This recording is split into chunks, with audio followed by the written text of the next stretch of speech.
bienvenue dans l'émission Parole de femmes.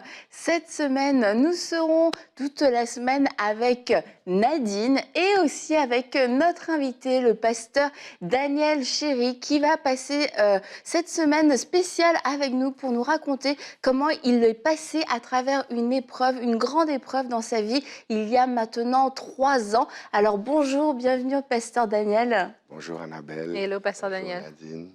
Donc, comme je disais, on va passer cette semaine ensemble. Mhm. Et pour ceux qui ne vous connaissent pas, vous êtes pasteur à Montréal, Oui. pasteur de l'église Le Refuge, une église qui a 9 ans maintenant, et une belle église avec plein de jeunes, Oui, oui. et dans laquelle ton mari a eu l'occasion d'aller, mon mari a aussi eu l'occasion d'aller, pas nous, Il Nadine. reste que nous. Hein. On dit ça comme ça. Bon, on en reparlera après. Et comme je disais, il y a environ 3 ans, vous êtes passé par une épreuve vraiment très, très difficile. Vous avez perdu votre femme et puis vous étiez aussi, tous les deux, vous étiez parents de 4 enfants.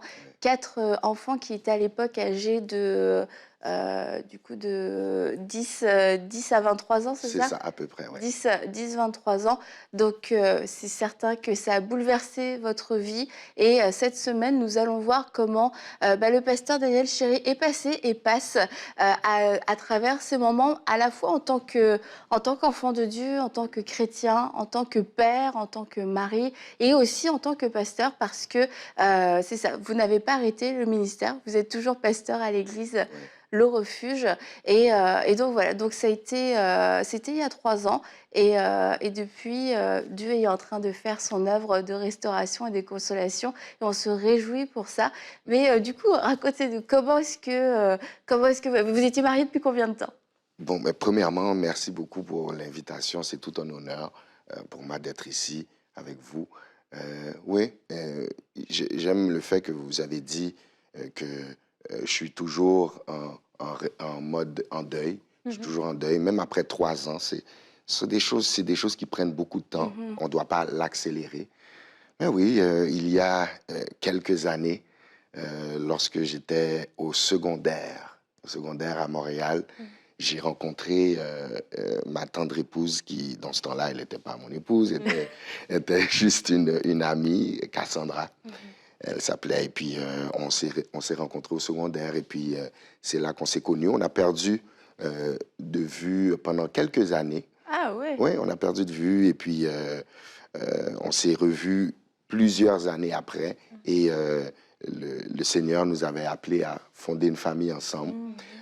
On avait chacun notre passé, donc notre famille a été, comme on appelle, des familles reconstituées.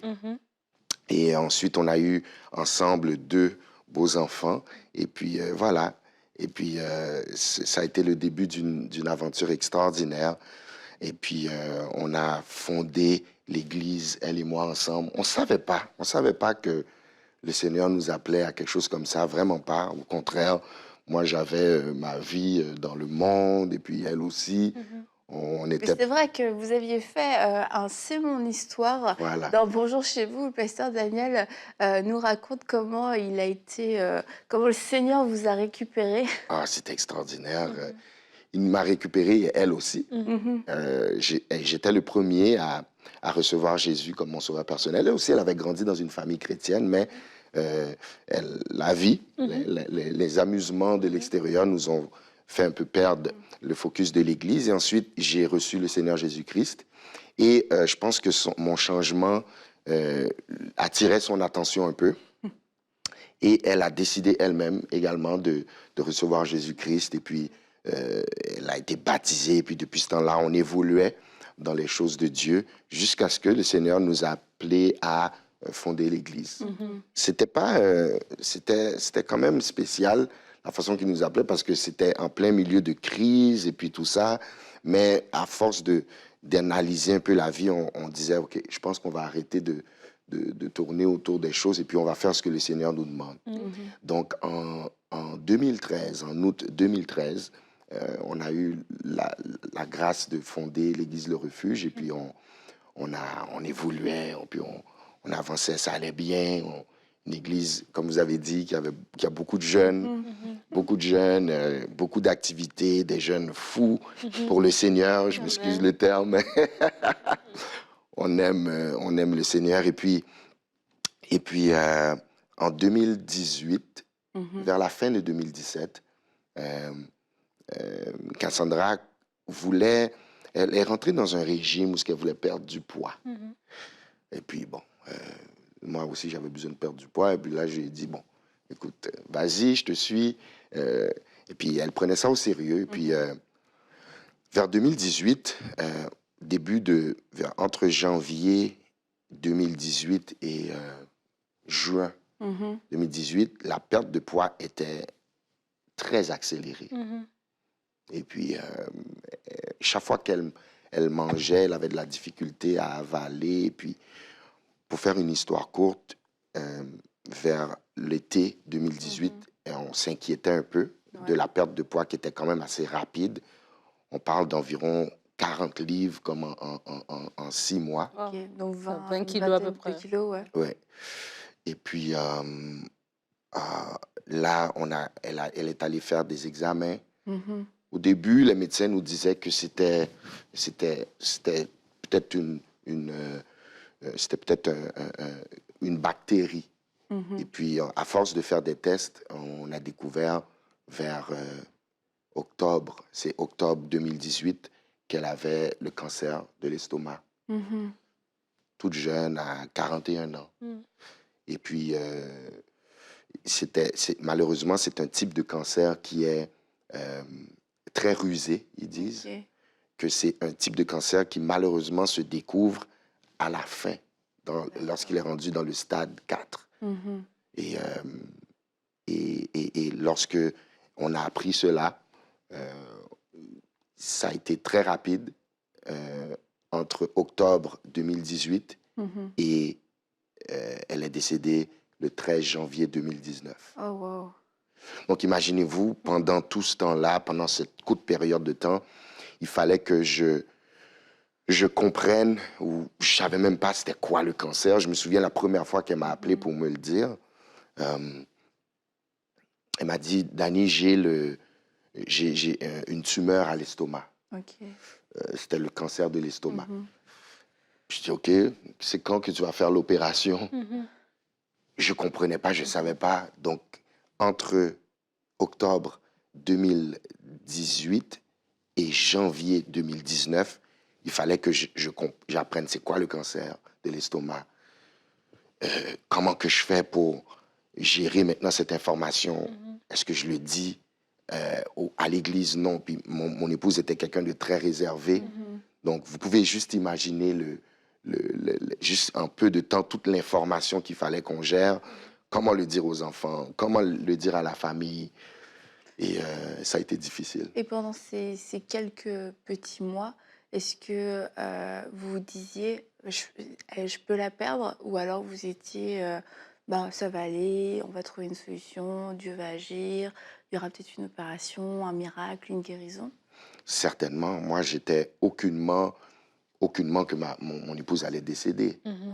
Pour nous, on voyait ça comme une grande épreuve pour un grand témoignage. Et c'est des choses qui arrivent et on priait, on faisait confiance à Dieu pour que le surnaturel, le miraculeux se produise. Et c'est pas ce que le Seigneur avait décidé. Et pendant cette période, pendant ces quelques mois, c'était très difficile parce que, oui, on priait et on avait quand même on avait notre image de la façon que ça allait se terminer, mais en même temps, il fallait gérer l'information, il fallait gérer maintenant les changements. Donc, oui, pour répondre à la question, certainement, je me disais que c'est pas vrai, non, elle va pas mourir. Au contraire, lorsqu'on parlait, elle et moi, on commençait déjà à planifier les livres et puis les témoignages et puis tout ça. Même, je me souviens, même, je lui disais, mais là, c'est quoi là? C'est toi qui ton ministère va prendre le dessus par-dessus le mien. Il me semble que tu es ma femme, c'est moi le pasteur. Et puis, il dit, ben voilà, ça sera ça. Et puis, lorsque le 13 janvier est arrivé, oh mon Dieu, ma vie, mon monde s'est complètement Oui. écroulé, Ouais. comme un château de cartes qui s'écroule complètement. Et puis ça m'a amené à être déçu, Mhm. à être déçu, à être même frustré. Mhm. Parce que vraiment, le 13 janvier est arrivé par surprise.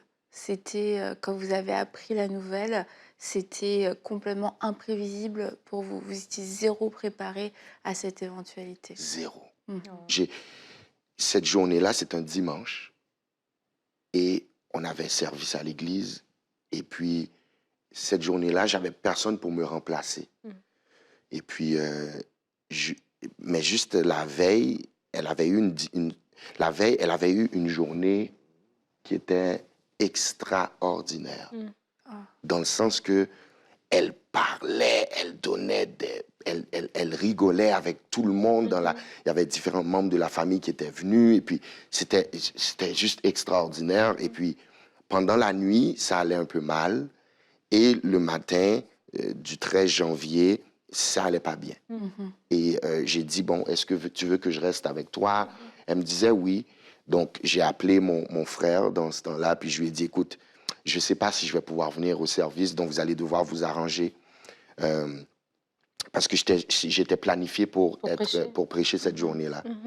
Et puis, je lui ai posé la question une dernière fois. Et puis, j'ai dit, Cassandra, est-ce que tu veux que je reste ou... Et puis, elle m'a regardé, puis elle m'a juste dit, vas-y. Et c'est la dernière chose qu'elle m'a dit. Parce que j'étais à l'église, je lui ai dit, je vais revenir à 4 heures. OK? L'église finissait vers 3 heures. Elle savait que ça me prenait un peu de temps. Et puis, cette journée-là, il y avait vraiment une grâce spéciale à l'église. Le temps de louange était extraordinaire, formidable. Donc, ça a traîné un peu. Puis, il y a une raison pour laquelle je dis ça. Et puis, donc, je suis arrivé à l'hôpital à 4h10. Elle était partie à 4h exactement. Ah. Et vous pouvez imaginer la culpabilité. Je me disais, oh mon Dieu, c'est ma faute, je suis arrivé en retard, elle m'attendait, elle avait peut-être des choses à me dire. Et puis, la dernière chose qu'elle m'a dite, c'est Vas-y. vas-y. Ouais, c'était une parole de foi, d'encouragement, d'envoi. C'était une parole super positive. Ouais. Et du coup, quand c'est arrivé après, là, on parlera en tant que père et en tant que mari et tout ça, mais là, en tant que chrétien, après avoir cru, est-ce que votre foi a été remise en question, a été questionnée? Certainement. Certainement, parce que comme je disais, c'est pas quelque chose que je m'attendais. Je me disais que, OK, je vais revenir et puis je vais lui dire à quel point le service était bien et puis tout ça. Puis quand j'ai reçu l'appel, c'est comme, j'étais encore dans le déni. J'étais, oh non, non, ça va aller. Ça va aller. Je suis arrivé à l'hôpital. J'ai même demandé à ce qu'on sorte. J'ai prié pendant environ au moins une trentaine de minutes parce qu'elle m'avait dit que moi, dans notre tête, c'était impossible. Ouais. Et donc, non. Et là, maintenant, c'est là que toutes les émotions ont commencé à faire surface. Et c'est sûr, c'est normal. Et puis, voilà. Donc, c'était difficile comme journée. C'est difficile. Donc je me souviens, c'est là que les questionnements ont commencé à surgir au fur et à mesure. La déception, les frustrations, Est-ce que vous l'avez dit à Dieu directement? certainement. J'ai dit, Seigneur, qu'est-ce que tu m'as fait? Il y a aussi le sentiment d'humiliation. Oui. Parce que qu'est-ce que je vais dire? Comment expliquer ça aux enfants? Parce que j'expliquais aux enfants que non, ça va aller, maman va revenir. C'est juste une grande épreuve. Jamais on parlait de mort. Ouais. On n'était pas du tout préparé pour ça. Donc là, maintenant, c'est là que j'ai commencé à dire au Seigneur, non, je suis déçu, je suis frustré, je n'étais pas en mesure de prier. une chance que j'avais beaucoup de gens qui priaient pour moi parce que je pense que ce sont ces prières-là qui m'ont gardé, Porté, Oui. qui m'ont porté pendant ce temps-là. Mhm. Et puis la fameuse question qui est très dangereuse, c'est le pourquoi, Mhm. pourquoi. Mhm. Donc oui, j'ai tellement... j'étais très déçu. Mais en même temps, ma femme souffrait tellement pendant ce temps, pendant ces 4 mois. Oh mon Dieu, elle a souffert. Mhm. Donc, il y avait en même temps un côté en moi qui était content qu'elle avait fini de souffrir. Mhm. Et puis, il y a une des choses que j'ai compris pendant ce temps-là, puis peut-être que ça peut aider quelqu'un qui est dans un deuil, c'est que si on additionnerait toutes la joie de tous les êtres humains sur Terre, Mm. hein, si on prendrait la joie de tous les êtres humains sur Terre et on l'additionnerait, que peu importe le résultat de ce joie-là, n'est pas comparable au niveau de joie que elle a au ciel. Mhm. Et donc, je me suis dit, mais vaut mieux que moi, je souffre avec ma tristesse, mais qu'elle soit dans la joie avec le Wow. Saint-Esprit, avec Dieu, avec Jésus-Christ, Mhm. avec elle au ciel, ouais. Et c'est vrai que c'est vu comme ça, c'est très beau parce que ça va jusqu'au bout. On a cette alliance du mariage et de se dire, bah, je veux encore que l'autre soit plus heureux que moi, même si aujourd'hui je souffre, mais de se dire, elle souffre plus et j'ai de la joie et j'ai de la paix à me dire, elle est mieux, elle est plus heureuse. On voit que bah, le mariage, c'est pour ceux qui pensaient que le mariage était un engagement à la légère. C'est dans ces moments-là qu'on se dit ça prend tout son sens et toute son ampleur aussi. Et pour en revenir aussi à votre relation avec le Seigneur, vous disiez que vous n'arriviez pas à prier à ce moment-là et beaucoup de frustration, beaucoup de déception. Et comment est-ce que vous avez réussi à reconnecter avec Dieu et de la bonne façon? Mais premièrement, c'est ne pas faire semblant. Mhm. Ouais. Vous savez, nous les hommes, on est très fiers, on a beaucoup de force. Avant le départ de Cassandra, je me souviens même pas c'est quand la dernière fois que j'avais pleuré. Mhm. Donc vous n'étiez pas dans le genre un homme très expressif au niveau de vos émotions. Non, Mm. pas dans les larmes. Mhm. Je m'exprimais bien lorsque Mhm. on regarde un match de football, ou bien- mais pas dans les larmes. Et puis, j'ai tellement pleuré Mhm. et j'ai compris que, en tout cas, mon deuil a commencé, moi, avec ça. Ok. D'être vulnérable. Je me souviens, on allait avec les enfants, on continuait à aller à l'église. J'étais pas en mode ministère, donc c'est pas moi qui faisais le ministère. J'avais Mhm. des amis, des collègues qui venaient m'aider. Mhm. Donc, ils venaient prêcher à ma place. Mais Mhm. une des choses que j'ai toujours voulu faire, c'est d'être sérieux dans mon... Est-ce que vraiment ce que je prêchais, je le croyais? Mhm. Ok, ouais. Et moi, je pense que la louange qui coûte le plus, c'est celle qui compte le plus. Mhm. Donc, j'allais à l'église et puis j'adorais le Seigneur dans les larmes. Mhm. Dans les larmes. J'avais pas honte de pleurer devant le peuple. Mhm. Je trouvais que c'était nécessaire pour que le peuple voie la vulnérabilité du pasteur. Et puis, je pleurais, mes enfants aussi. Et puis, on continuait à aller à l'église. Et puis, tout a commencé. Moi, mon deuil a commencé par ne pas faire semblant. Mhm. Laisse les émotions sortir. Laisse les larmes sortir. C'était très, très, très thérapeutique. Mhm. Maintenant, j'avais jamais vraiment... Ça arrivait rarement lorsque, en adorant, je pleurais, mais maintenant, ça m'arrive tout le temps. Et j'en suis content parce que ça m'a permis de... En tout cas, cette première étape de mon deuil, de verser les larmes, puis de ne pas faire semblant, puis de montrer que... d'accepter que tu es un être humain. Mhm.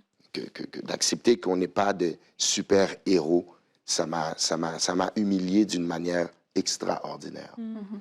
Donc, Vous ouais. avez senti que vous aviez comme le choix qu'à un moment donné, vous avez pris le choix d'être vulnérable et puis de prendre ce chemin-là, mais que vous aviez aussi le choix de vous renfermer. Ouais. Oui, certainement, parce que mon réflexe, c'était ça. Ouais. C'était surtout, j'avais beaucoup de points d'interrogation, puis j'avais des comptes à rendre aussi à, à, à, à l'Assemblée, puis à mes enfants. Donc, mon réflexe, c'était de me cacher. Mais plus je me cachais, plus j'avais mal. Donc, j'ai commencé juste à... C'est pas quelque chose comme si qu'on m'avait dit de faire. Je l'ai fait instantanément, instinctivement. Et puis, ça a été une clé majeure dans mon processus de deuil. C'est de laisser les émotions sortir, d'exprimer à Dieu notre déception, de lui dire que j'étais pas content. C'est dans mes temps de... C'était pas, je sais pas si je peux apprécier de la prière, mais des fois, je faisais juste dire, Seigneur, là, ça va pas. Là, je suis fâché. Là, Seigneur, ça marche pas.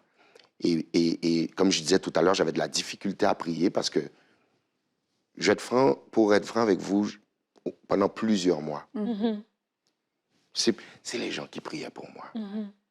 Et c'est là que je vois l'importance d'avoir des gens qui prient pour nous. Ça a vraiment un effet dans nos vies. Et tranquillement, pas vite, je reprenais ma vie de prière lentement, mais sûrement.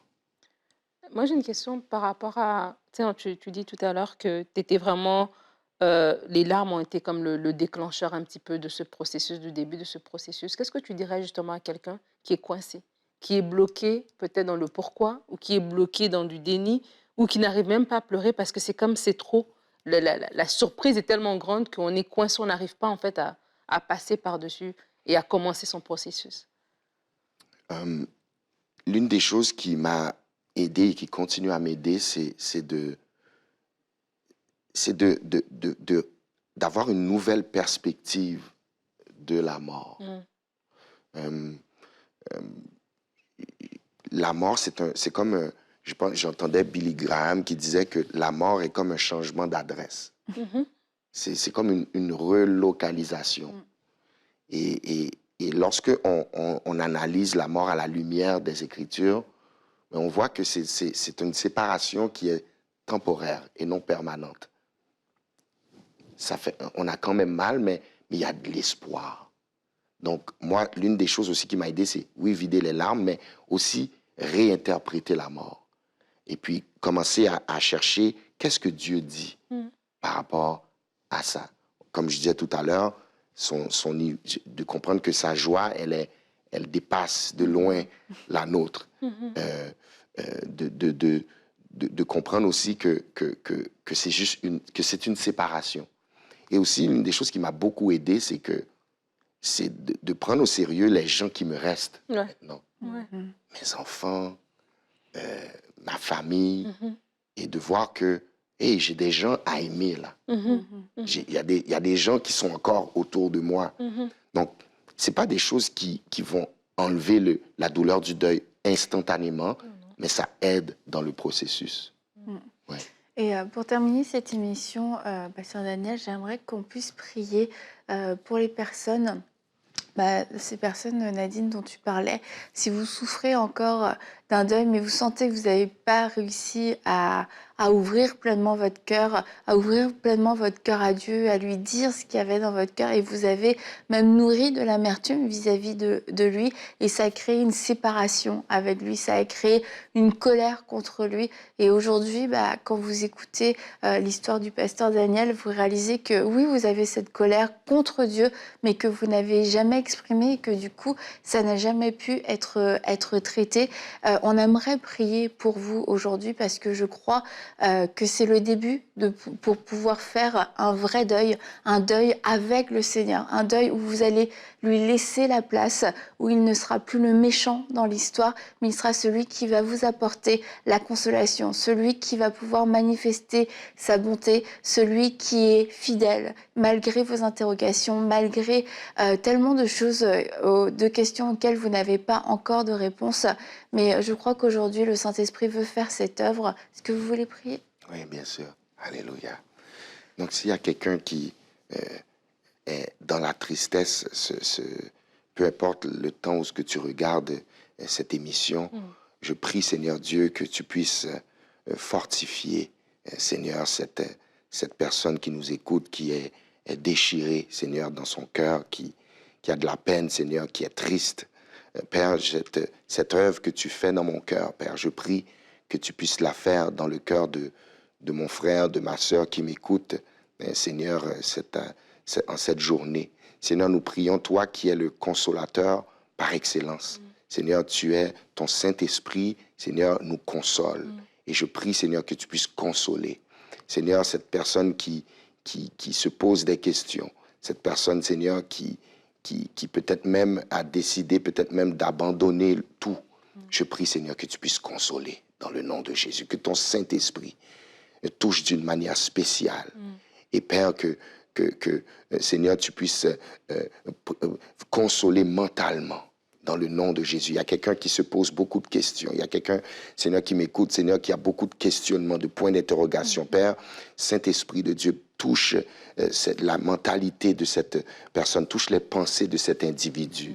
Seigneur, Père, nous prions pour celle qui pleure, celui qui pleure, Père. Que nous te faisons confiance, Seigneur, que tu vas changer, Seigneur, cette tristesse en joie. Papa, que tu vas même changer, Seigneur, ce deuil, Père. Tu vas donner un nouveau manteau à cette personne qui nous écoute, Père.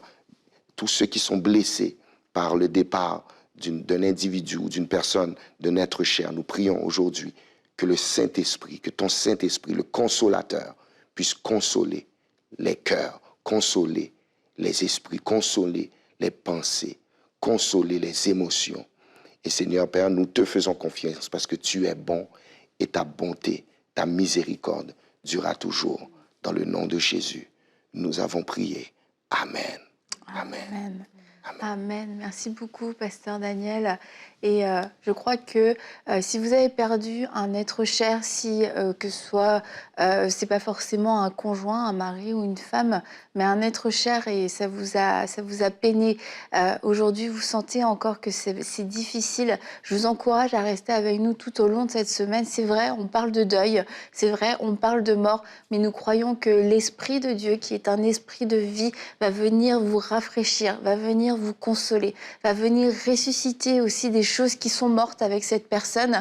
Et vous n'avez même plus l'espoir qu'un jour ça puisse reprendre vie. Mais je crois que oui, cette semaine est une semaine de vie. Et comme le pasteur Daniel a fait l'a dit, il a redéfini la mort. Il a revisité sa conception, la définition de la mort. Et si vous avez perdu un être cher qui est sauvé et qui est maintenant dans la présence de Dieu, sachez que oui, non seulement il est plus heureux que toutes les personnes sur la terre réunies, mais il est plus vivant même que nous tous, parce qu'il est là où il y a la vie éternelle. Il expérimente l'absolu de la vie éternelle. Il est avec celui qui est la vie. Et vraiment, je vous encourage à rester avec nous. C'est une semaine de vie. C'est une semaine de restauration, une semaine de consolation. Et si votre cœur est brisé, le Saint-Esprit, je crois, va faire une œuvre en vous pour vous permettre de pouvoir vivre un deuil qui va vous amener à reconquérir votre vie, la vie que Dieu a pour vous. Et on va se retrouver demain pour une prochaine émission de Paroles de Femmes.